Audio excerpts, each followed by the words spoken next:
Okay, so now we want to talk about how we met the athletic training education competency content area, which in our case was therapeutic interventions. We were moderately to highly effective because by the end of the class, the students were able to correlate dysfunctions of posture biomechanics and ergodynamics to therapeutic interventions.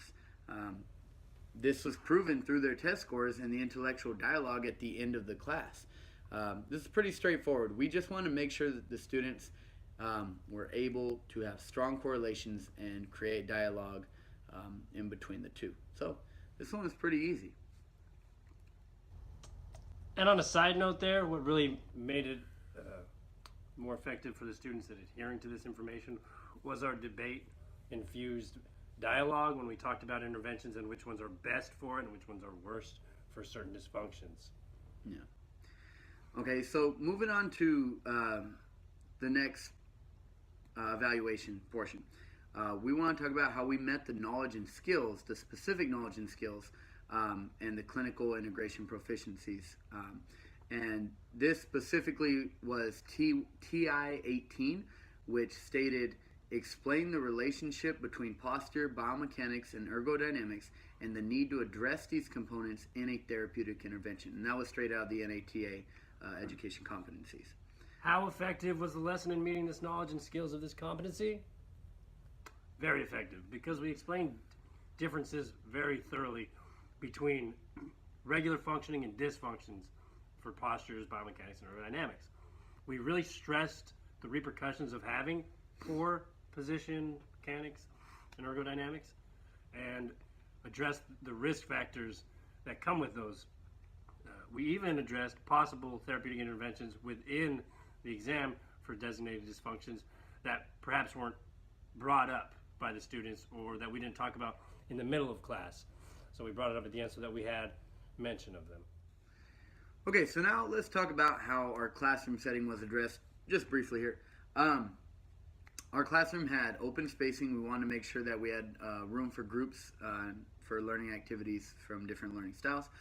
We also made sure that we had a whiteboard and a projector so that we could facilitate certain discussions and certain videos.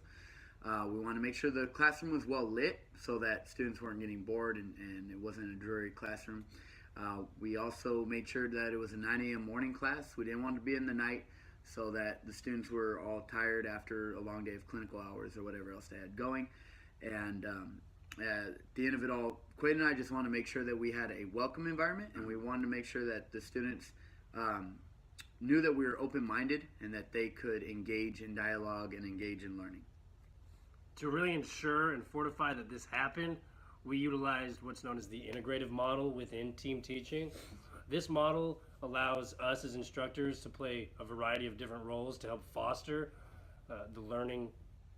foster better learning atmospheres for these students. One role being the teacher's assistant, where we are helping students gain a better understanding with the material being taught, like we're right there with them, saying here's what they mean by this.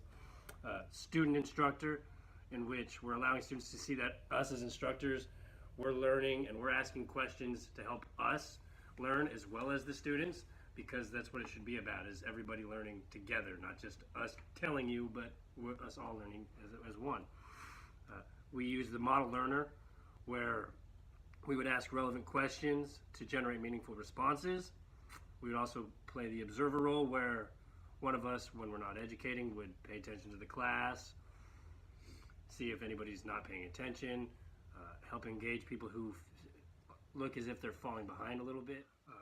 During the class dialogue, the two of us intermittently used two different roles, one being the discussion leader, where we facilitate meaningful class discussions with simple statements and questions. The other playing the devil's advocate, and we would switch these roles. The devil's advocate would pose challenging questions that engage the students in more thought-provoking, critical thinking type questions. And then just real quick to talk about the equipment and the materials that we had in our classroom. We made sure to have a projector with a large screen and an HDMI port. We made sure that the students were able to use their iPhones or any devices that had slow motion recording capability for biomechanical evaluations they could slow down movements with. We had a tennis ball so that when we did the dialogue portion at the end of the class, we could throw the tennis ball and whoever had the tennis ball would engage and talk. We also had the students, we allowed them to use Essential Anatomy. It's a program where they can bring up electronic pictures and 3D videos of anatomy and physiology so that they can have a quick reference. And so these were our classroom setting and equipment and material needs.